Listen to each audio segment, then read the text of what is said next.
Okay,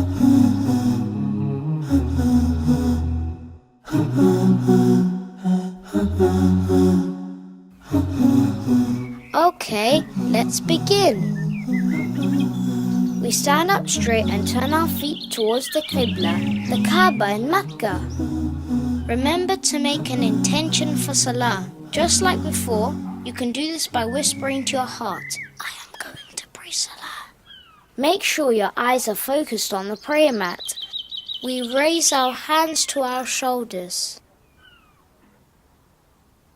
Allahu Akbar. Our palms face the Qibla. We place our right hand over the left and rest them on our chest.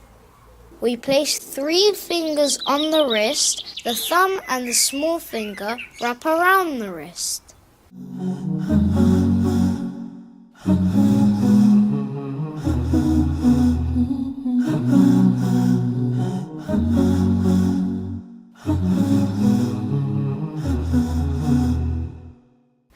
سبحانك اللهم وبحمدك وتبارك اسمك وتعالى جدك ولا إله غيرك. Now while standing we read Surah Fatiha.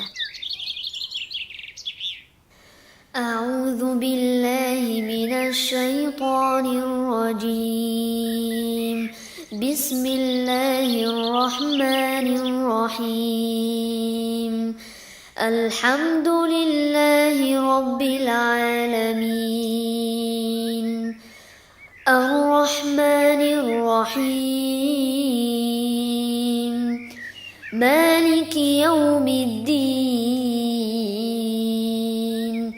إياك نعبد وإياك نستعين اهدنا الصراط المستقيم صراط الذين أنعمت عليهم غير المغضوب عليهم ولا الضالين.